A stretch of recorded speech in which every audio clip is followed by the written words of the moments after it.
फैला रही है मंथरा, कैसे माया फैला रही है।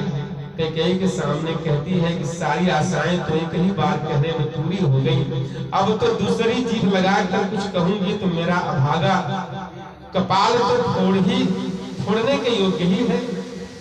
जो अच्छी बात कहने पर भी आपको दुख होता है, जो झूठी सच्ची बात बनाकर कहते हैं हे माई वे ही तुम्हें प्रिय लगते हैं और मैं कड़वी लगती हूँ क्योंकि मैं सही बोलती हूँ।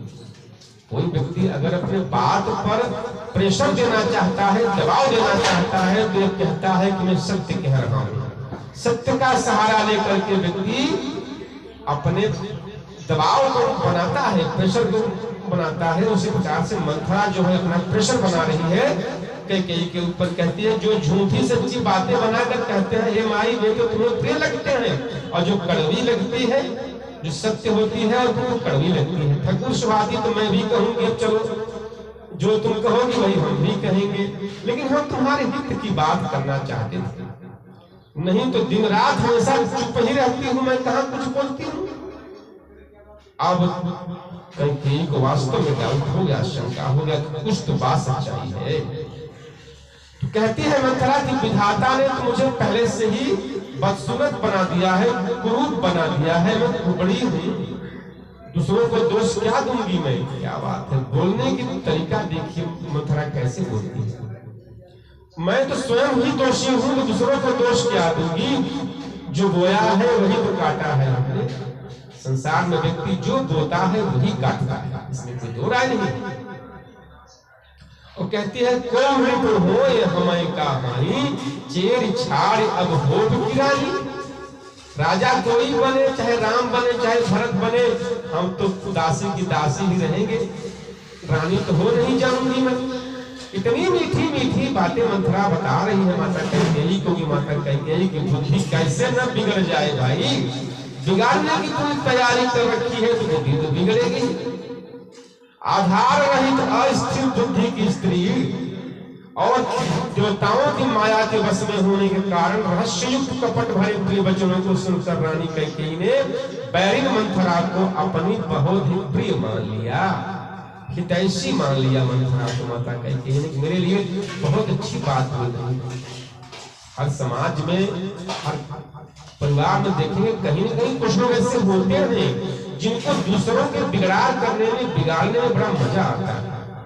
याद रखिएगा, सच्चाई है कि जो दूसरों के बिगाड़ने का प्रयास करता है उसका भगवान पहले ही बिगाड़ देते हैं, और जो दूसरे का बनाने का प्रयास करता है उसका भगवान पहले ही बना देते हैं। तो दूसरों का बिगाड़ने से पहले 100 बार सोच लीजिएगा कि हमारा भी बिगड़ने वाला है, और दूसरों का बनाने से पहले कुछ मत सोचिएगा, चुपचाप बना दीजिएगा, भगवान आपका पहले बना देंगे। इसमें कोई दो राय नहीं है, क्योंकि भगवान दया के सागर है।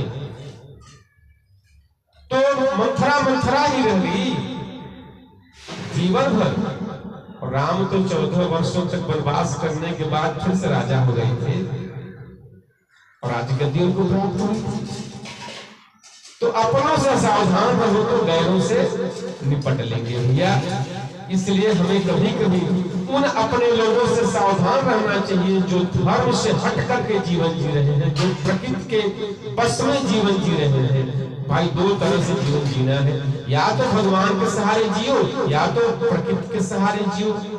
अगर भगवान के सहारे आप जीवन जिएंगे तो आपका हर कार्य सरलता सहजता से होता जाएगा, कोई जानेगा कोई जान भी नहीं पाएगा। और जो प्रकृति के सहारे जिएंगे तो कुछ काम होगा तो कुछ बिगड़ भी जाएगा। काम होने पर अच्छा लगेगा, मुस्कुराएंगे हंसेंगे, और काम बिगड़ जाए तो गुस्सा करेंगे क्रोध करेंगे, ये तो काम बिगड़ रहा है हमारा। तो उसी प्रकार से भैया संसार में हमें अपने काम के साथ में भगवान के नाम को जोड़ के चलते रहना है, तो हमारे जीवन की सफलता निश्चित हो जाती है। अब माता कैकेयी को विश्वास हो रहा है कि वास्तव में मंथरा हमारे लिए कुछ तो अच्छी बात बोलना चाहती है। अपनी वाणी के प्रभाव से मंथरा ने माता कैकेयी पर ऐसा असर दिखाया अपना।